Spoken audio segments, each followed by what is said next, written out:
नमस्कार साथियों, अपना दोस्त जी के YouTube चैनल पर आपका स्वागत है। इस वीडियो में आज रीतिकालीन कवियों के बारे में अपन पढ़ रहे हैं, जिसमें बोधा, ठाकुर, आलम और अंतिम श्रृंगारी कवि द्विजदेव के बारे में पढ़ेंगे। रीति मुक्त कवि गणानंद की विशेष विवेचना अपने पिछले वीडियो में की थी।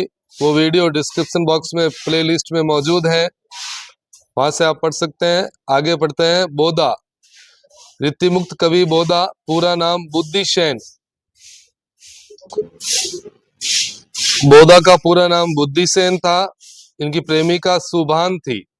गणानंद की प्रेमिका का नाम सुजान था, बोधा की सुभान। रचना है इश्क नामा। इश्क नामा बोधा की रचना है। इश्क लता गणानंद की थी। इसे सुभान दंपति विलास नाम से भी जाना जाता है। वीर वारिश माधवानल काम कंदला से प्रेरित रचना है। तो इश्क नामा और वीर वारिश दोनों बोधा की रचनाएं हैं। प्रसिद्ध पंक्तियां बोधा की, ये प्रेम को पंत कराल माँ, तलवार की धार पे धावणो है। बहुत ही प्रसिद्ध पंक्ति है, कई बार परीक्षा में आई है।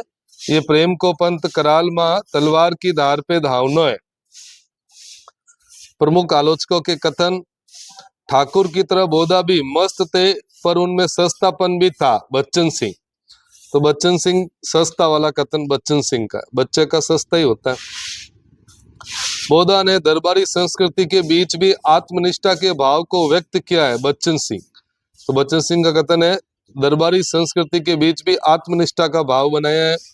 तो बच्चन सिंह ने बोधा के बारे में कहा है। अगले कवि है ठाकुर। आचार्य रामचंद्र शुक्ल के अनुसार रीतिकाल में ठाकुर नाम के 3 कवि हुए थे। ठाकुर प्रथम, जो असनी के ब्राह्मण थे, उनका रचना काल विक्रम संवत 1700 के आसपास था। ठाकुर द्वितीय, असनी के ब्राह्मण, विक्रम संवत 1860 के आसपास बिहारी सतसई की टीका सतसई वर्णात नाम से लिखी थी। इनका परिचय अंबिका दत्त व्यास की रचना बिहारी विहार में मिलता है। और ठाकुर तृतीय, पूरा नाम लाला ठाकुरदास, बुंदेलखंड निवासी, आश्रयदाता राजा हिम्मत बहादुर अनूपगिरी। रचनाएं ठाकुर शतक और ठाकुर ठसक। तो ठाकुर ठसक, ठाकुर शतक, ये रीतिकालीन कवि है। पंक्तियां, ढेल सो बनाई मेलत आई, सभा के बीच लोग कवित कीबो खेल करी जानो है। प्रसिद्ध पंक्तियां ये भी, खेल करी जानो है, ठाकुर की पंक्तियां हैं। सेवक सिपाही हम उन राजपुतन के, दान युद्ध जुरीबे में नेकु जो न मुरके। ठाकुर की प्रसिद्ध पंक्तियां। जब हिम्मत बहादुर ने ठाकुर के माध्यम से धोखे से परीक्षित को अपने दरबार में बुलाकर मारना चाहता, तब ये पंक्तियां लिखी गई थी। सेवक सिपाही हम उन राजपुतन के, दान युद्ध जुरीबे में नेकु जो न मुरके। कथन देखते हैं। ठाकुर बहुत ही सच्ची उमंग के कवि थे। इनमें कृत्रिमता का लेश नहीं, न तो कहीं भी व्यर्थ का शब्दाडंबर है, न तो कल्पना की झूठी उड़ान, और न अनुभूति के विरुद्ध भावों का उत्कृष्ट। रामचंद्र शुक्ल का कथन ये। अगला कथन, लोकोक्तियों का जैसा मधुर उपयोग ठाकुर ने किया है, वैसा और किसी कवि ने कही। तो लोकोक्तियों का मधुर उपयोग ठाकुर ने किया है, वैसा और किसी कवि ने नहीं। रामचंद्र शुक्ल। तो सर्वाधिक लोकोक्तियों का प्रयोग ठाकुर ने किया था। ठाकुर सच्चे, उदार, भावुक और हृदय के पार की थे, तभी इनके सवै इतने अधिक लोकप्रिय हुए। रामचंद्र शुक्ल का कथन। बच्चन सिंह का अगला कथन है, गणानंद की तरह ठाकुर में प्रेम की पीड़ा और गनीपुता का अभाव है, क्योंकि उन्होंने ये यातना भी नहीं भोगी। उन्होंने सहज भाव से अपनी मस्ती में काव्य रचना की है। डॉक्टर बच्चन सिंह।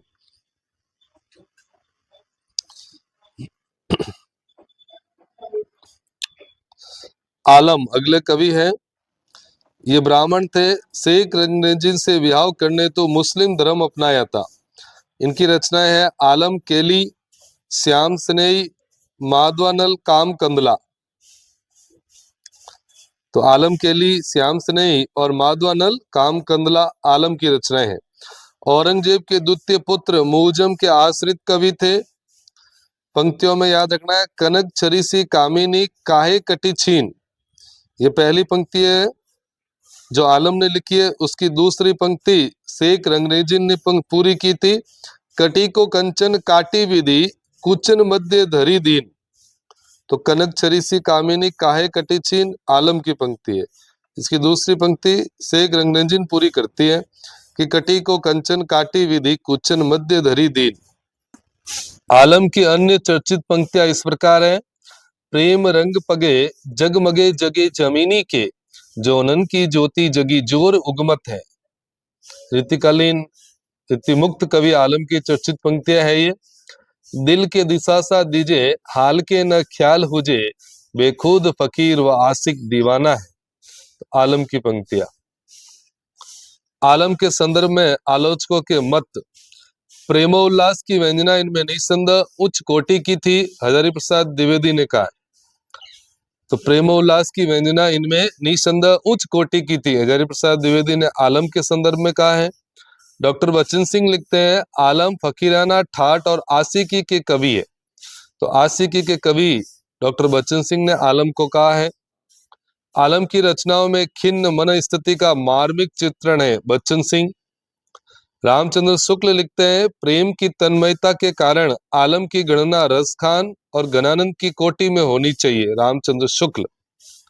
शुक्ल का एक और कथन इस प्रकार है, श्रृंगार रस की ऐसी उन्मादमयी उक्तियां इनकी रचनाओं में मिलती हैं कि पढ़ने और सुनने वाले लीन हो जाते हैं। ये तन्मयता सच्ची उमंग से ही संभव है। रामचंद्र शुक्ल। अब अपन ऋतिकाल श्रृंगार कवि परंपरा के अंतिम कवि द्विजदेव के बारे में पढ़ेंगे। द्विजदेव का मूल नाम मानसिंह था। अयोध्या के शासक थे मानसिंह। रचनाएं श्रृंगार चालीसा, श्रृंगार बत्तीसी, श्रृंगार लतिका सौरभ। तो द्विजदेव की रचनाएं श्रृंगार नाम से है, श्रृंगार चालीसा, श्रृंगार बत्तीसी, श्रृंगार लतिका सौरभ। रामचंद्र शुक्ल का पहला ही कथन महत्वपूर्ण है, ब्रज भाषा के श्रृंगारी कवियों की परंपरा में इन्हें अंतिम प्रसिद्ध कवि समझना चाहिए। तो रीतिकाल की श्रृंगारी कवि परंपरा का अंतिम कवि आचार्य रामचंद्र शुक्ल ने द्विजदेव को माना है। रामचंद्र शुक्ल का अगला कथन, ऋतुओं के वर्णन इनके बहुत ही मनोहर है। ऋतु वर्णन में इनके हृदय का उल्लास उमड़ पड़ता है। द्विजदेव के लिए रामचंद्र शुक्ल ने कहा है। भाषा का सहज प्रवाह और भावों का आकर्षण विन्यास इनकी कविता के प्रधान गुण है। इनकी रचनाओं में मतीराम के समान सहज भाषा और पद्माकर के समान परिचित वातावरण का सन्निवेश है। हजारी प्रसाद द्विवेदी। तो इस प्रकार अपने ऋतिकाल के कवियों का संपूर्ण वाचन कर लिया है इन 10 वीडियो के माध्यम से। अब अगले वीडियो में अपन ऋतिकाल का सारांश एक वीडियो में पूरे लेने का प्रयास करेंगे। वो बहुत ही महत्वपूर्ण वीडियो होगा आपके लिए, तो लगातार देखते रहिएगा। इस चैनल पर आप नए हैं तो अवश्य सब्सक्राइब कर लीजिए। बहुत बहुत धन्यवाद।